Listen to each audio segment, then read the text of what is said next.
Hello guys. आज मैं आपसे बात करूंगा यूपीएससी एग्ज़ाम में कितने फेसेस होते हैं,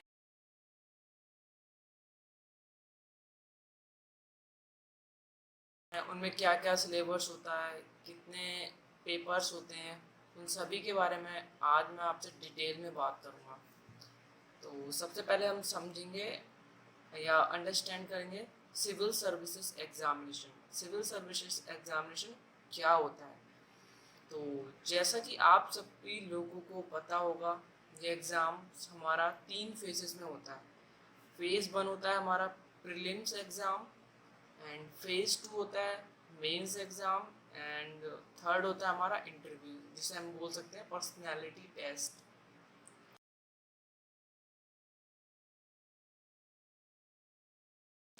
तो सबसे पहले हम बात करेंगे प्रीलिम्स एग्ज़ाम फेज़ 1 के बारे में।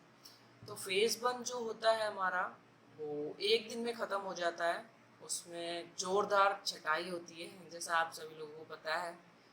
10 लाख लोग अप्लाई करते हैं, 5 लाख लोग अपेयर करते हैं एग्ज़ाम के लिए, जिसमें से सिर्फ 10 से 14 हज़ार तक लोग प्रीलिम्स क्वालिफाई कर पाते हैं।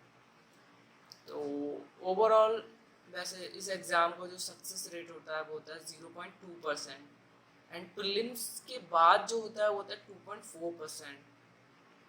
और प्रीलिम्स हमारा एक दिन में ख़त्म हो जाता है। इसमें हमारे 2 पेपर्स होते हैं। पेपर 1 होता है जीएस, एंड पेपर 2 होता है हमारा सी सेट। सी सेट का तूफान। सी सेट बहुत ही खतरनाक पेपर है जो कि क्वालिफाइंग पेपर रहता है। इसमें आपको सिर्फ 33% मार्क्स लाने पड़ते हैं, और इसमें नेगेटिव मार्किंग भी होती है। सी सेट में बेसिकली 10th लेवल के मैथ के क्वेश्चन आते हैं, और इस बार पता चला है कि हमें 2023 का जो सी सेट का पेपर आया उसमें कैट लेवल के क्वेश्चन पूछे गए हैं। तो उसके बाद काफ़ी बवाल भी हुआ है। काफ़ी स्टूडेंट ने, यूपीएससी एस्पिरेंट ने प्रोटेस्ट किया था मुखर्जी नगर में। तो मैं उम्मीद करता हूँ शायद आगे ऐसे क्वेश्चंस ना आए जो कि डिफ़िकल्ट हो सॉल्व करने में स्टूडेंट्स के लिए। एंड देन उसके बाद हम बात करते हैं फ़ेज़ 2, जो कि हमारा मेंस एग्ज़ाम होता है। इसमें मेन एग्ज़ाम यही होता है, इसमें बहुत ज़्यादा लिखना पड़ता है आपको, बहुत ज़्यादा आंसर राइटिंग की प्रैक्टिस करनी पड़ती है। तो मेंस एग्ज़ाम हमारी असली परीक्षा होती है, जिसका सक्सेस रेट होता है 25%। एंड इसमें जो बेसिकली 12 to 14,000 स्टूडेंट्स अपेयर करते हैं, जिसमें से ओनली 3,000 स्टूडेंट क्वालिफाई होते हैं। एंड मेंस एग्ज़ाम में जो हमारा टोटल जो पेपर्स रहते हैं वो 9 पेपर्स रहते हैं। हर एक पेपर हमारा 3 घंटे का होता है। तो ये टोटली 27 आवर्स नॉन स्टॉप चलने वाली मैराथन है, जो कि 5 दिन तक रहता है। मेंस के पेपर, जिसमें एसए होता है, जीएस का तूफान होता है, लैंग्वेज के 2 पेपर होते हैं, आपके ऑप्शनल का 2 पेपर होते हैं। ऑप्शनल बहुत ज़रूरी है, क्योंकि ऑप्शनल एक ऐसे एग्ज़ाम्स होते हैं जिसमें आप एक अच्छा स्कोर कर सकते हैं। अगर आपने एक अच्छा ऑप्शनल चूज़ किया है अपने इंटरेस्ट के अकॉर्डिंग, या कुछ लोग होते हैं जो ज़्यादा मार्क्स स्कोरिंग करते हैं वो वाला ऑप्शनल चूज़ करते हैं। तो ऑप्शनल बहुत ज़रूरी है, ऑप्शनल में स्कोर कर पाना।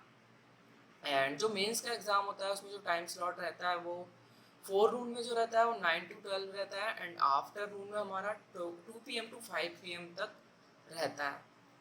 एंड जीएस का तूफान झेलने के लिए आपको बहुत पहले से तैयारी करनी पड़ेगी, बहुत आंसर राइटिंग करनी पड़ेगी, बहुत डिटेल में क्वेश्चंस के कॉन्सेप्ट को समझना पड़ेगा, तभी आप वहाँ पर लिख पाएंगे। क्योंकि वहाँ पर सोचने का हमारे पास इतना टाइम नहीं रहता है। आपको क्वेश्चन देखना है, देखते ही आपको तुरंत फटाफट लिखना शुरू कर देना है।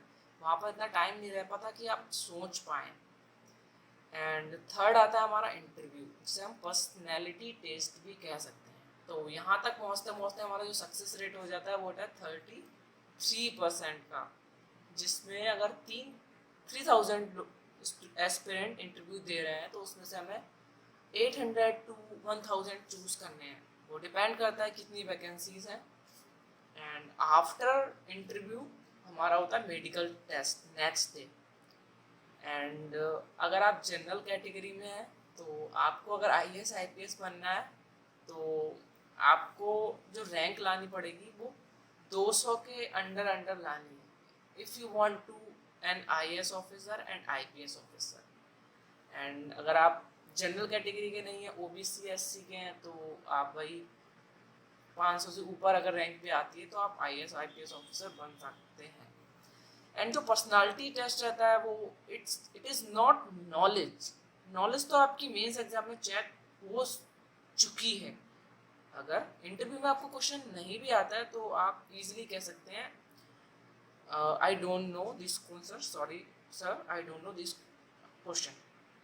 इसमें जो होता है ना वो आपका चेक होता है प्रेजेंस ऑफ माइंड एंड आपका कॉन्फिडेंस, आप कैसे बोल पा रहे हैं। क्योंकि जब आप सर्विस में आओगे तो वहाँ पर भी आपको लोगों से कम्युनिकेट करना पड़ेगा, उनकी बातों को समझना पड़ेगा। तो इंटरव्यू में भी जो हमारे बोर्ड मेंबर्स रहते हैं वो भी आपसे यही चेक करते हैं कि आप उनकी बात को मतलब जो सिचुएशनल बेस्ड क्वेश्चन है आप कैसे उनके आंसर कर पा रहे हैं। तो बेसिकली जो हमारा इंटरव्यू रहता है वो आपके बारे में रहता है, आप कौन से डिस्ट्रिक्ट में रहते हो, कौन से स्टेट में रहते हो, वहाँ क्या क्या एक्टिविटीज़ हो रही हैं करंट में, उसके बारे में रहता है। और करंट में एक दो इवेंट चल रहे होते हैं, suppose that Ukraine Russia war, उसके बारे में क्वेश्चन पूछ लेते हैं।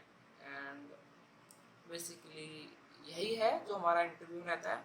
एंड जो क्वेश्चन जो आंसर होने चाहिए ना फैक्ट बेस्ड होने चाहिए, वो ऐसे ही नहीं कि आप गैस वर्क करके बता रहे हो, वहाँ पर आपको फैक्ट एंड विद एग्जाम्पल के समझाना पड़ेगा।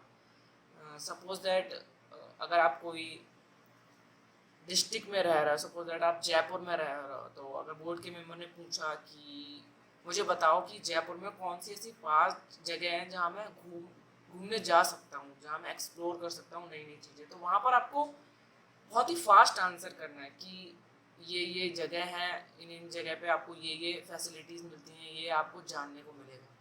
तो वही है, टोटल एग्ज़ाम हमारा 3 फेज में कंप्लीट होता है, प्री मेंस एंड इंटरव्यू।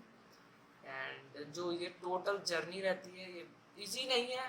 अगर आप 3 चीज़ें आपको फॉलो करनी है इस जर्नी के साथ, एक मेहनत, एक कंसिस्टेंसी, एक पेशेंस। अगर ये 3 चीज़ें हैं आपके पास तो शायद आप इस एग्ज़ाम को क्लियर कर सकते हो। और आपको अंदर से आपका वाई क्लियर होना चाहिए, मैं क्यों सर्विस में आना चाहता हूँ।